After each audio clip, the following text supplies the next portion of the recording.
एक बड़ी खबर आ रही है। अफगानिस्तान में फंसे भारतीयों को निकालने के लिए आज फिर वायुसेना के C-17 विमान को काबुल भेजा जा सकता है। इसके लिए भारतीय अधिकारी अमेरिका के संपर्क में हैं। फिलहाल काबुल एयरपोर्ट का नियंत्रण अमेरिका के पास है। सूत्रों के मुताबिक ऐसे संकेत हैं कि अगले 72 घंटे में काबुल एयरपोर्ट पर यात्री विमानों की आवाजाही शुरू हो सकती है। संभव है कि नागरिक उड़ानों की बहाली से पहले आज भारत काबुल एयरपोर्ट पर मौजूद अपने नागरिकों और वीजा धारकों को सुरक्षित निकालने के लिए विशेष विमान भेजे। विदेश मंत्री एस जयशंकर ने भी कहा है कि भारत सरकार अफगानिस्तान के हालात पर पूरी नजर बनाए हुए है और वहां से भारतीयों को निकालना सरकार की पहली प्राथमिकता है। आपको बता दें कि ये विमान आज या कल भेजा जा सकता है और कल तक तमाम जो फंसे हुए भारतीय हैं, जो अफगानिस्तान में फंसे हुए हैं, उनको काबुल पहुंचा दिया गया है। एक बड़े ऑपरेशन और साझा सामंजस्य के साथ अफगानिस्तान के अलग अलग इलाकों से तकरीबन 1000 के आसपास भारतीयों को काबुल एयरपोर्ट के आसपास पहुंचा दिया गया है। C-17 विमान कल काबुल भेजा जा सकता है और काबुल से भारतीयों को लाने के लिए ये विमान भेजकर वहां से भारतीयों को निकाला जा सकता है।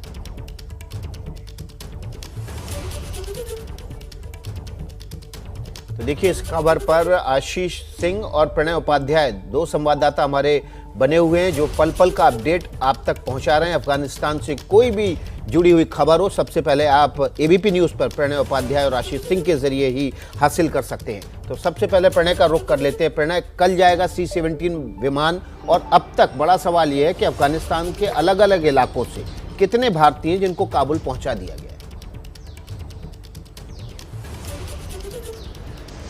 विकास, दोनों चीजें। सबसे पहले तो ये है कि ये विमान संभवतया आज उस रीजन में पहुंच जाए। काबुल के अलावा अगर काबुल में उतरने की जगह नहीं मिलती है तो या रात को रुकने की जगह नहीं मिलती तो आईनी, जो ताजिकिस्तान में दुशानबे के पास में है, वहां पर भारतीय वायुसेना का एक का बेस है, तो वहां पर इस विमान को रखा जा सकता है। और कोशिश है कि कल सुबह से निकासी का अभियान शुरू हो और उसके बाद ये विमान कल दोपहर तक जामनगर और जामनगर के बाद फिर शाम तक हिंडन तक पहुंच जाए।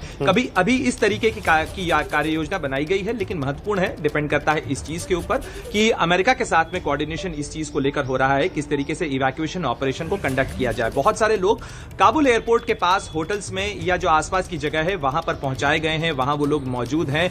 इसके अंदर देहरादून के लोग हैं, मतलब उत्तराखंड के लोग हैं, उसके अंदर हिमाचल के लोग हैं, कई लोग जो हैं पश्चिम बंगाल के हैं। इसमें एक बहुत बड़ी संख्या भारतीय सेना के उन पूर्व सैनिकों की है, खासतौर पर उन गोरखा सैनिकों की है जो कि वहां पर विभिन्न एम्बेसीज में या वहां सिक्योरिटी एजेंसीज के साथ में काम कर रहे थे। तो इन तमाम लोगों को जो वहां पे इकट्ठे हुए हैं, इनकी निकासी के लिए कार्य योजना बनाई गई है। और साथ ही भारत अमेरिका के साथ में, क्योंकि आपको ध्यान है विकास, इससे पहले भी जब विमान आया था तो उसके लिए अमेरिका के साथ कोऑर्डिनेशन किया गया था, क्योंकि अमेरिका के ही नियंत्रण में काबुल का इंटरनेशनल एयरपोर्ट है। और आप जानते हैं विकास कि प्रधानमंत्री ने बीते 48 घंटों के दौरान जो 2 CCS की बैठकें की, महत्वपूर्ण बैठकें, उसमें पॉलिटिकल लीडरशिप का एक ही मैसेज था कि किसी भी स्थिति में भारतीय जो वहां फंसे हुए हैं उन्हें तत्काल निकाला जाए और उसके लिए हर संभव प्रयास किया जाए। उम्मीद की जा रही है कि शनिवार तक जो है वहां पर कमर्शियल एयरलाइंस का ऑपरेशन बहाल होने की उम्मीद है। इसके संकेत अमेरिका ने भी दिए हैं और इसके मद्देनजर तमाम ऑप्शंस जो हैं, चाहे चार्टर्ड फ्लाइट्स का हो, चाहे कतर एयरवेज के साथ कोऑर्डिनेशन का हो या एयर इंडिया के चार्टर विमानों का हो, इन तमाम ऑप्शंस को भी तैयार रखा गया है।